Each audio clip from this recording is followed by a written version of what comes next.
I am going to show you how to join Android Beta with your Google Pixel tablet. We're going to go to google.com/android/beta, and then we are going to check View Your Eligible Devices. If this is your first time joining a beta program, I suggest you read everything before you enroll, and when you are ready, select Opt In.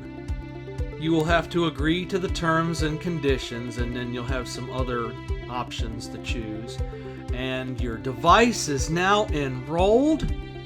So now we need to download the beta update. So we're going to drag 2 fingers from the top to the bottom, and then we are going to select the gear icon in the bottom center.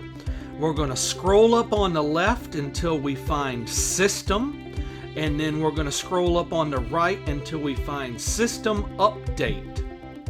Now this may take more than one try of checking for updates, but keep checking for updates until your tablet detects that you are a member of the beta program.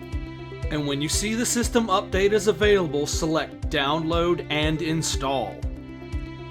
This beta update took me 3 hours to download and install, but I have slow speed internet. Later, my brothers and sisters.